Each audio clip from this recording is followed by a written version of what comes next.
This episode of Capes and Lunatics Sidekicks is brought to you by Tweaked Audio. To get awesome headphones, go to tweakedaudio.com and use the coupon code SOUTHGATE to get 30% off, free shipping, and a lifetime warranty. Or you can get there through the link on our website, southgatemediagroup.com. I love Ben Riley. I love how that's our intro now. You're the only one. Oh, no, I bet you Charlie Esser's giggling right now. Welcome to Ultimate Spider-Cast. Kicking off the month of April with the Lizard. I think you know where that's going by the end of the month. I think it's Spider-Man, the first one. Anyway, I am Phil. Joining me, as always, the queen of the double entendres. Hey, y'all, it's Lilith Hellfire. That's right. What are we covering for the first week of Venom Month, Lilith Hellfire? First month of Lizard Month. Torment. The seminal Todd McFarlane Spider-Man. Yeah, when, what is it? He wanted to leave Amazing, and they're like, hey, we'll give you your own Spider-Man look. I mean, it's a collector's issue. Oh, yeah. I mean, isn't that like the top 3 of all time? It's like Spider-Man #1, X-Men #1 from that time, and what, X-Force probably.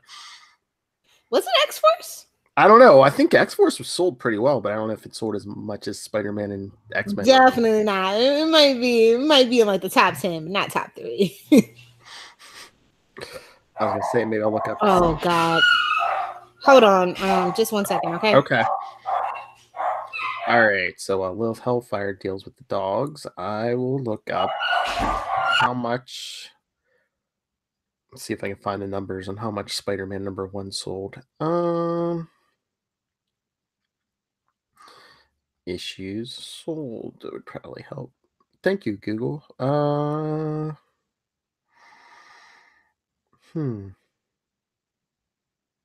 wish Lilith would come back.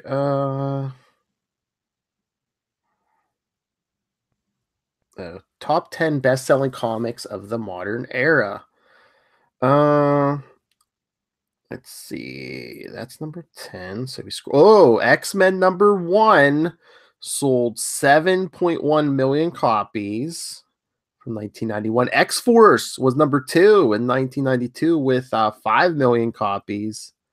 Superman, the Death of Superman issue was 3 million. Spider-Man came in at #4 with 2.5 million copies. So yes, the Todd McFarlane issue sold 2.5 million copies. But if you notice, all those the top 4 at least, or from all 1990s issues, well, Spawn was #5. Oh, so Todd McFarlane had #4 and #5 on the top sellers of all time. Then there's a Star Wars #1. I don't think that's 1990s though. And then Fantastic Four #60 from 1998. What? But yes. Oh, #10, The Amazing Spider-Man 583, the Obama issue, sold 530,000 copies. But yeah, as you can see, you know, you could sell over 1 million copies easy in the 90s, and then I guess the bubble burst and comics. What happened to you? But anyway, yeah, so Todd McFarlane is #4 and #5 on the top 10 list. You're back. What was it? Well, I was looking at the list of the all-time bestsellers. Spider-Man #1 was #4 with 2.5 million copies. Okay, that's surprising. Yeah, well, #1 was that X-Men #1 with 7.1 million copies. Wow. #2 was X-Force #1 with 5 million. Wow, really? X-Force? Mm-hmm. The 90s were weird. And so do you know what #3 was before Spider-Man #1? What? The Death of Superman 75. Oh. With 3 million. That's it? Yeah, 3 million. But yeah, so Spider-Man #1 was 4, and then #5 was Spawn #1 with 1.7 million. Well, you go, Todd McFarlane. That's what I was saying. So yeah, so Todd McFarlane had #4 and #5 on the top 10 bestseller. Well, all right. That should be interruption free now. Sorry about that. That's all right. In the Torment. But yeah, a bunch of them were Spider-Mans because there was Spider-Man #1. I think number 10 on the list was like that Amazing Spider-Man, the Obama issue. Oh yeah. But that was like 583,000 or something. That's what I said. From the 90s, you're selling millions and millions, and all of a sudden, it was a lot cheaper too. Yeah, the best sellers were like now it's like half of what it was, if that. So yeah, let's just jump in. Yes. How McFarlane was there. This had a couple of alternate covers too. I think so. Although they played, well, Spider-Man #1, they've slapped that on so many different issues. I think wasn't it issue 13 of this series? They did the same thing as #1, but they put him in the black suit. Yeah. But yeah, this is Spider-Man #1 through 5, from August through December 1990. Yikes. I just have to say that, like, Calypso. Really? Like, I thought it was interesting at the end, but I was just like, Nowadays you get laughed out of town if you said you wanted to use Calypso as a villain. So. Well, it was the 90s too, and he's probably like, hey, half naked chick. And they're like, okay. Yeah, true. I forget. And push some units. 11-year-old boy aesthetic, I forgot. And it probably would have been Craven, except he was busy being dead. There's no such thing as dead characters in comic books. Yeah, well, it's just a hiatus until proven otherwise. I was gonna say at this point, Craven was about as dead as. And Craven already did that. Yeah, no, but I mean, Craven killed himself. What was it, like late '80s, and they didn't bring him back until Brand New Day. Start fresh. Oh no, they're more interesting Spider-Man villains because it doesn't seem like he should be a Spider-Man villain. No, because like they kind of retcon him now, so because it's like they're trying to make him this deadly killer, and it's like he was basically a joke until that Craven's last hunt. Did you mean Punisher with a fur collar? Like what? That's basically the way they try to play. Yeah, and we'll get to Craven and Craven's last hunt. So. So yeah, this one, I don't know. The combination in retrospect, it works, but it's just such an odd thing. Mm-hmm. Like, Todd was kind of weird on his Spider-Man stuff. He did what he damn well pleased, and most of the time it worked out. So. Todd McFarlane, the creator of the spaghetti webbing. Yeah, well, he's not the creator. He's the one that popularized it. Yes. And made it more mainstream. Mm-hmm. So. But yeah, I forget the first guy that actually used it now. I used to know this. Was it in the 80s sometime? I want to say his name was Dan. He's very, like, not as known. Dan. Or is it Stan? I don't know. I literally just looked this up the other day and I forgot. Too much alcohol. No. But yeah, I mean, the Lizard who we're here to talk about, I was like, basically, he's just like a plot device or a weapon in this story because, like, he's basically under Calypso's control from, like, minute one. And he's like a serial killer, basically.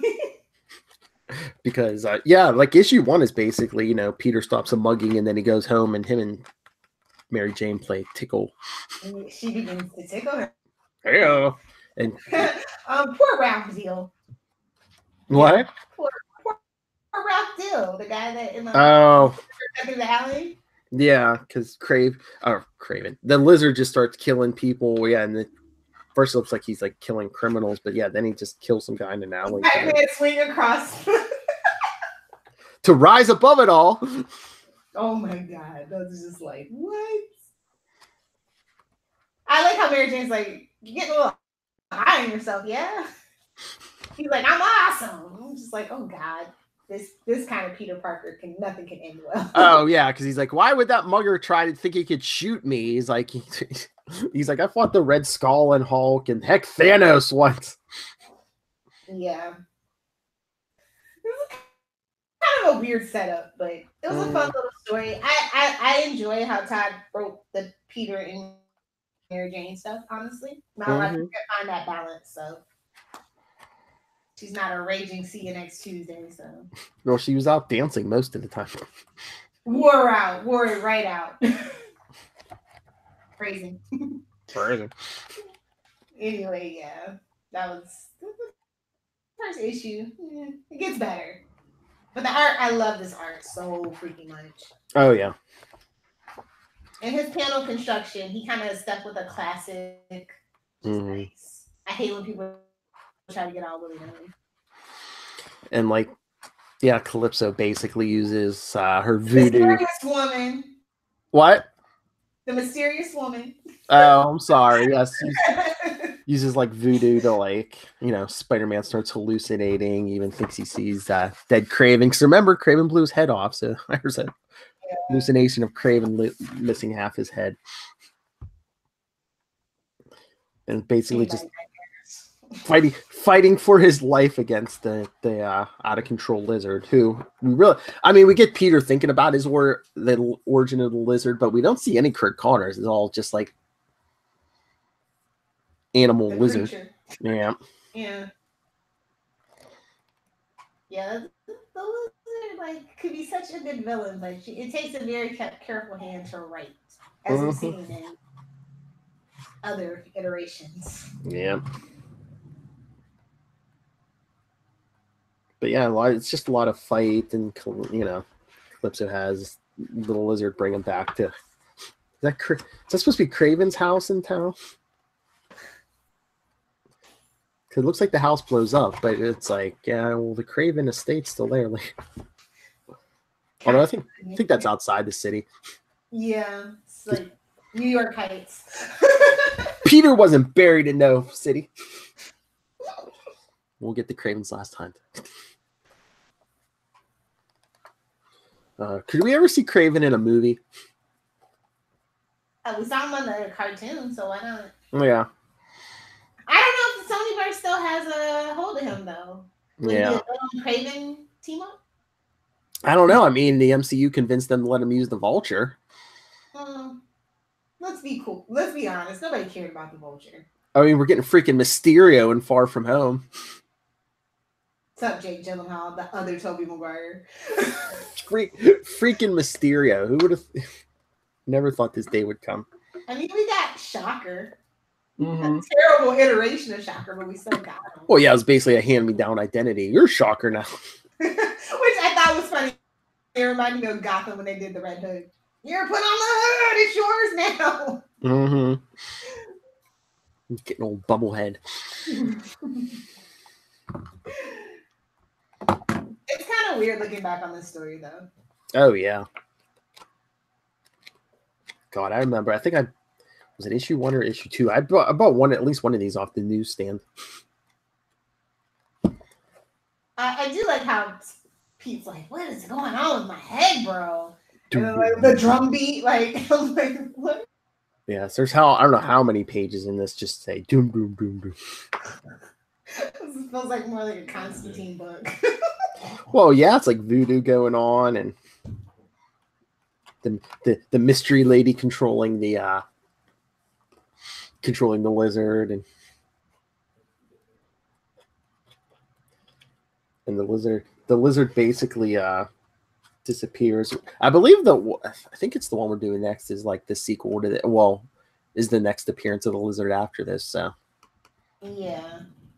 The tagline, though, for this whole thing, bloodlust for the lizard, they couldn't think of something. And we get a Bambi reference in, like, issue 2. Yeah.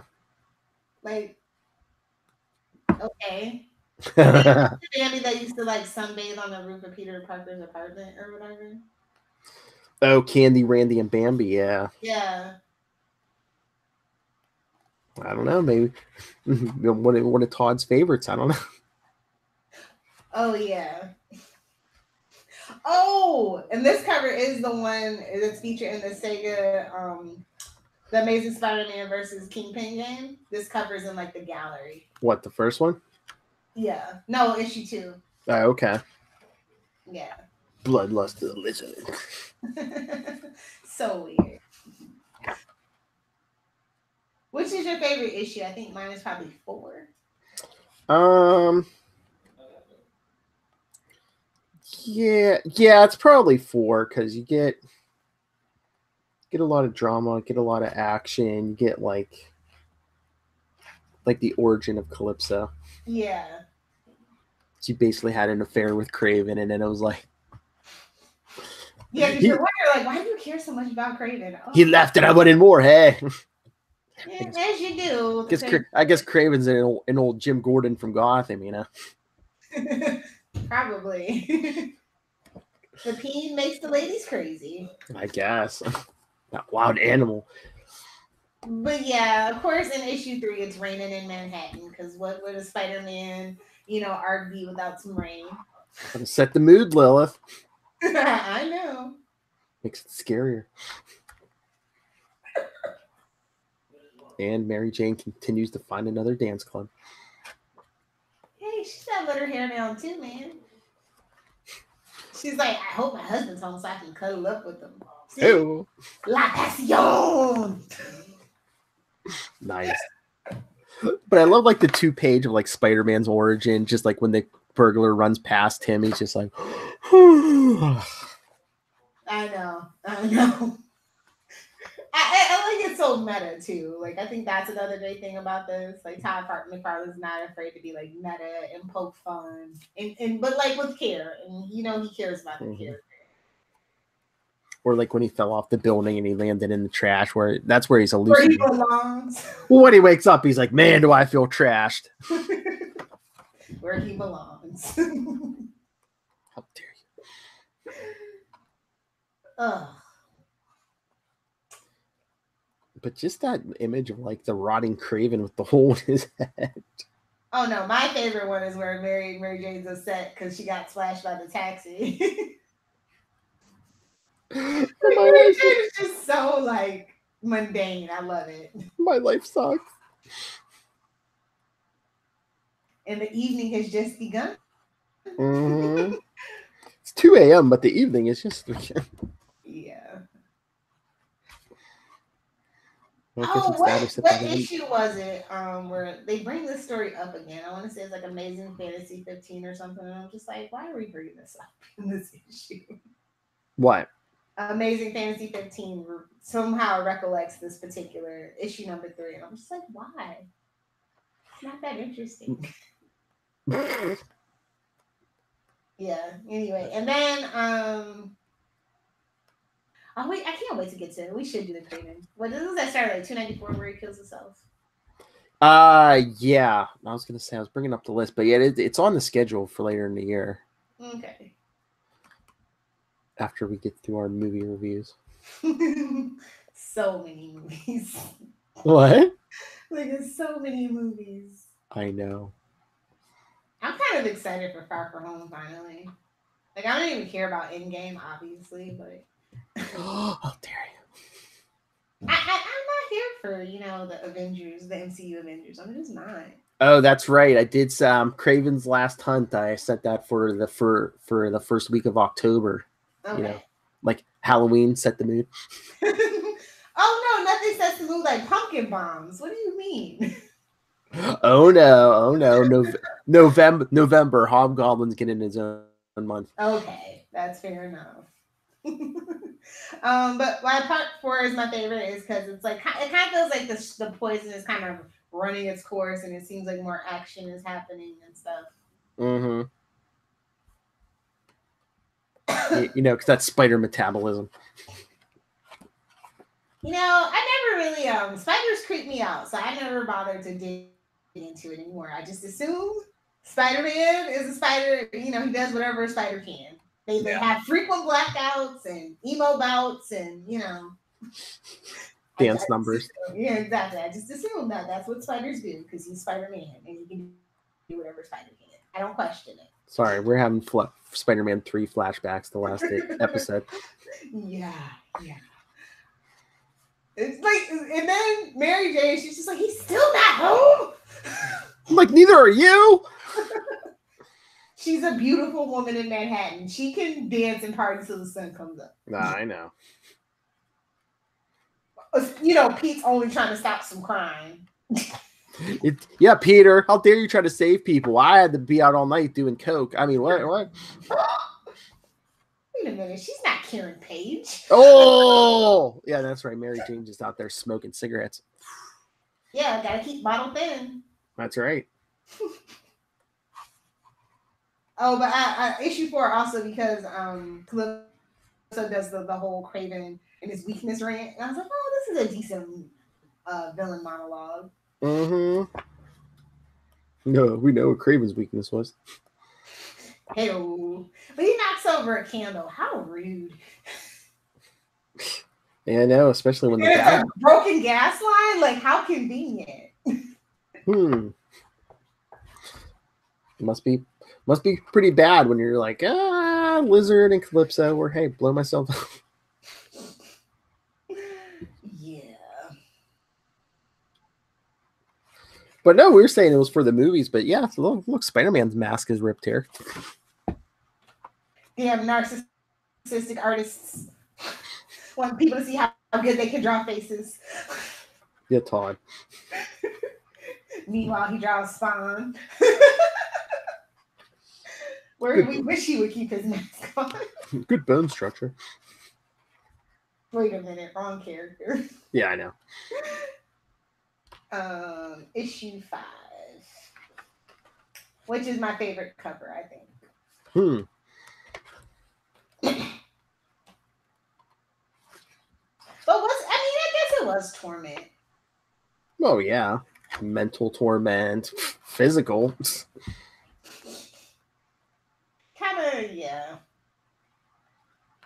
But Craven had it coming. That's all I'm saying.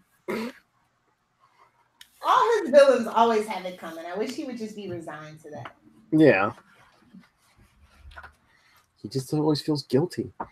Yeah. And Mary Jane still in the cap.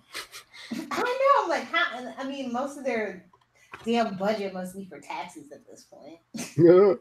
Taxes and dance club admissions. Exactly. Although I'm sure Mary Jane knows everybody on the dance circuit. True. But the bouncers let pretty girls in. Oh, that flamey wreck of a mansion. I was like, what a waste of a mansion. Exactly. Why do mansions always get blown up in comic books? Is it a jab at the wealthy? I feel like this is a jab at the wealthy. Maybe. Or it's like, hey, who can afford to rebuild? The wealthy. When you see a mansion, it's like Chekhov's mansion. You know, eventually it's going to either blow up or burn down in flames. One of the two. Mm-hmm. Or maybe a sentinel crushes it. I don't know. Then he like thinks he kills the lizard. And it's like, not that easy to kill the lizard. Yeah. Apparently. I know. Which is good for Kurt, I guess. Yeah, but how many rats does the lizard eat? Probably. Maybe for all you know, rat could taste really great. Oh, forget that. How many people did the lizard eat this arc? At least 6 that we know of.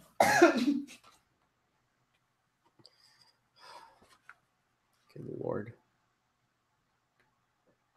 Oh, but I like how when she realizes she can't win, she just kind of like, I'm gonna fight. I'm gonna live to fight another day later. Collapses the house on herself. Yeah. Although she does come back. What is it? I think it's yeah, it's like Daredevil. Was it 310 and 311? Yeah, she goes and bugs Matt Murdock for a while. Well, as you do. Basically turns him into a zombie. Well, it's not much of a stretch. Oh, come on! There's been times that Daredevil's just like boring, and it's like The Walking Dead, just wash, rinse, repeat. Not every time. Not every time. There's been times, long stretches, right after the late '90s, long stretches. So Calypso collapses the house on herself. The lizard's gone. His body's gone. So I don't know where he'll appear next. Next episode, Amazing Spider-Man 365. Nice. So Peter swings home because Mary Jane's finally home. From partying. You see him like collapse on the floor. Honey, I'm home. Hold me. You smell like trash. Get out of here.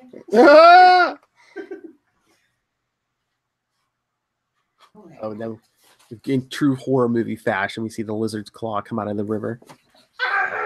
I know. Dun, dun, dun. Instead of the drum beat, that's what it should have been. Dun, dun, dun. Again, that New York River probably mutating the lizard even more. Yeah, how did he survive in Daredevil the last season of Daredevil? Because Matt Murdock gets thrown in that thing. But yes, the lizard. You see the lizard rising from the river. It made him stronger. All the toxic chemicals in that river only made him stronger. And then this trade ninja lizards. But this trade paperback is weird because it's got those 5 issues of Torment, and then in the back they just like threw in, I guess, I don't know if it was like a backup in one of the annuals or something, but it's a Todd McFarlane drawn Prowler story. Wow. Yeah, I think it was some kind of backup somewhere. That's crazy. All right. Let's get to that next little bit that you wanted to talk about. I think that Torment is a solid B+ for me. Like I said, it's like Calypso and Lizard's just kind of like a weapon of her machinations. I don't know. Like, yeah, I like the Lizard a lot. Like, I just feel like he gets to shorten the stick all the time. There's so much more potential. Yeah, the art really helps this story. Of course. But yeah, no, we wanted to talk new comics, so we're going to talk what's come out for Hunted so far. Running through Amazing Spider-Man. It's a really critically acclaimed run too, and I'm glad because it deserves it. Mm-hmm. It's been fun. The build-up has been so fun. Oh yeah, we kind of got the prologue in Amazing Spider-Man 16 with Kraven and his little clones. Can we call them clones? Yeah, because I think he literally has. Doesn't he go to the High Evolutionary to get clones of himself? Is that how that works? I don't know. Well, he had kids grown in his image, and yeah. So how long did it take? Yes, perfect clones of their father. Father. We're allowed to say clones in a Spider-Man book now. Yes. Okay, that's what I was okay. Roger. It's been long enough. He basically sends them all out to hunt, and only one comes home because he hunted down all his brothers. Damn sibling rivalry. And then we get environmental Kraven. mad at people coming to Africa to hunt animals. Well, I get mad about that too. Oh yeah. Sometimes I wish I could go all Kraven on somebody. But I just love like Kraven's such a killer, but he's like, oh, don't touch the animals. Hey, I bet you most serial killers have pets. That's just something they don't tell you. Not to not humanize them. Maybe. I don't hear all those dogs in your background though, Hellfire. Where'd they go? They're outside digging in the dirt. Okay, but anyway, again about serial killers having pets. Anyway, Anywho, yeah, no.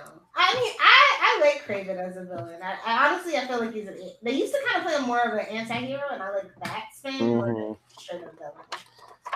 And then basically, it's Kraven captures all these animal-themed villains for people to hunt, supposedly. The most dangerous game, if you will. Yes, they are hunted. Oh, we get the lizard in this one too because. Yeah. Because long story short, back in the day, his wife and son died, but during the whole clone conspiracy, they came back, but the only way to save their lives was to turn them into lizards. Where have I seen that before? Man, that. Yeah. Another person named Kurt, by the way. Oh, yes. Bangstrom, yes. My favorite version. And Peter's all sick. And look, Mary Jane's taking care of him. They're back. They're almost back. Yeah, she's not being a selfish cow. Like Mary Jane's gone through some reconstructions, let me tell you. Oh, Charlie has like a big theory about why Peter's sick. Or he's like, do you think it has something to do with the clone of Ned Leeds dying in his arms last issue? Or He better shut his mouth. And I don't like the sound of that at all. then he said something like, "Oh, what if he's a clone? What if Peter's a clone?" I said, "Oh, it's Ben Reilly, the one true Spider-Man." It's like, no.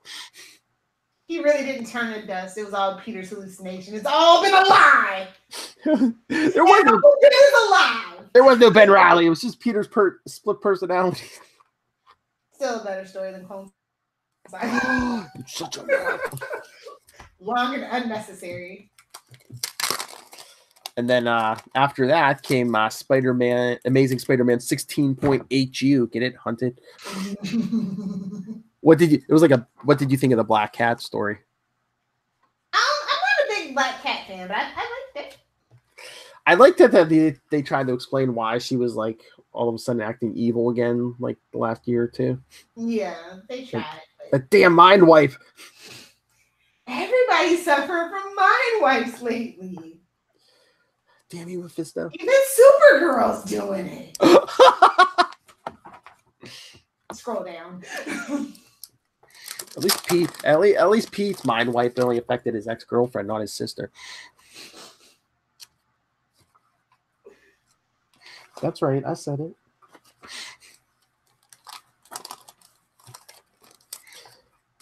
But yeah, Felicia's. Bye, Felicia. Hammerhead leads her into a trap. It's a trap. It's a trap. No, I like that. You know, like I said, I like a lot of that. I like them bringing back backup stories and stuff like that, and side stories, and really, you know, just making it like a more well-rounded world. Yes. I mean, the whole story where they was it Grim Hunt, where they resurrected Kraven originally during Brand New Day. I don't know. Kind of left a bad taste in my mouth, but this is a good Kraven story. They're actually doing something with them again, you know. Yeah. This is probably the best story since Kraven died. I smell a Kraven movie or something in this universe, maybe. I don't know. Maybe. Like, when they start writing good stories about villains, you're like, what's going on here? It's almost like it's being written for an adaptation of some kind. Your trade. I mean, this universe needs some stuff, and they still make money off of it. So, yeah. But yeah, again, I think this is the best thing they've done with Kraven since since he's come back. So hopefully they're redeeming. I think we're getting kind of all this 90s stuff. We had the last real issue with Domino. I read. No. Like Morbius and all those people, they're like coming back. I like that. Yeah. All we need is a Blade book. And it'll really feel like the 90s. But yeah, issue 17, Spider-Man comes after Black Cat, and the Lizard's son Billy gets captured, so he's coming after them, and he has to fight Kraven's clone, and then I don't know who undresses him, but I guess the shout out to that original Kraven's Last Hunt, they put Spider-Man in the black suit. Where'd they even find that? I don't know. Did Kraven still have one? Jeez. That's how you do a black Spider-Man suit. Exactly, Spider-Man 3.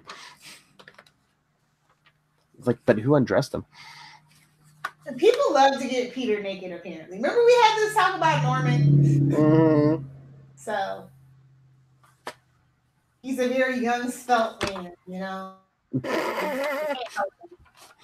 Oh. And then Kraven has like that army of robots. I love they still have. We said this on Capes and Lunatics. I love they have the mustache. Gotta have the mustache and the eyebrows. Those Eastern European eyebrows. Thick and heavy, like gruel. You shut your mouth up. Crazy. So yeah, but 17 came out this week, and do you want to do a quick mention of Spider-Gwen Ghost Spider number, what was it, 6? Yeah, you guys, if you're not reading it, if you were annoyed by the sudden reboot or whatever, I think you should definitely give it a chance. The artwork has been great. The story's been steady, and it hasn't disappointed me yet. I really didn't think I was gonna like Spider-Gwen, but I ended up loving her because I don't like Gwen Stacy. Like, yeah. I wasn't sure if I was gonna like it, but yeah, I've been liking it. I've been reading she's along. fun, and she's kind of like this. I don't know, she's more responsible than any of the other Spider people and stuff. Like, I don't know. I just really like her personality and the stories that I put her in her rogues gallery and the twists that it takes. And more like lighthearted than Peter too, not so much woe is me. Yeah, well, you know, women handle stress better. What? Because we're allowed to cry in public. That's why. Oh, like you cry in public. I barely cry. What do you mean? Exactly. You don't cry in private. But I'm not a human. I'm a weird android or something, probably. They'll know when they autopsy me. Lord. Anyway, no. Yeah, you should be reading it. Like, what do you think so far? Oh, like I said, I'm enjoying it. I'm along for the ride. I just started reading with this current series. I do want to go back and read some of it. Go back and read it. Especially like the whole crisis that they had with the spider people. That is her. Yeah, you need to go read that. Yeah. Really it's good. What I've read is really good. Yeah. And like I said, the artwork is really phenomenal. The colors really pop. The inking is always on point. So yeah. Okay. It's one of those books that's worth the money. Exactly. All right. And we're saving Spider-Man and Deadpool for when Wade's World comes back. So that's right, May. All right. So should we get out of here? Yes. Let you get on with your life this Saturday afternoon. And you. I'm just putting down tile. Who cares? Whoa, was that a euphemism? Anyway, so yeah, we started Lizard Month. Come back next time for Amazing Spider-Man 365. You'll recognize it by the hologram on the cover. Followed the following episode by Web of Spider-Man 110 and 111, followed by Spectacular Spider-Man 238 and 239, Ben Rowley. And of course, we'll finish the month off with a review or live commentary. I don't know which yet. It'll be a review. Review. Okay. Amazing Spider-Man, the original Andrew Garfield movie. Lizard. Because number 2, it's a lot to talk about. Number 2, so that will be the live commentary. Yes. We save the best ones for the live commentary. It's for those of you not watching on YouTube. That's right. All right. So send us your thoughts on any of those. capesandlunatics@gmail.com. Facebook.com/Ultimate Spidercast, @ULT Spidercast, and @CL Sidekicks on Twitter. Instagram, CL Sidekicks, and the voicemail, 614-382-2737. That's 614-38-CAPES. And Lilith. You guys want to fight me because you're offended by something I said, or just give me a hey. You can find me on Twitter @Lilith Hellfire and on Instagram @Lilith Hellfire86. Fight me, nerd. All right. Hit the button. I will. Again, join us next time. More Lizard, more Spider-Man. And a birthday party?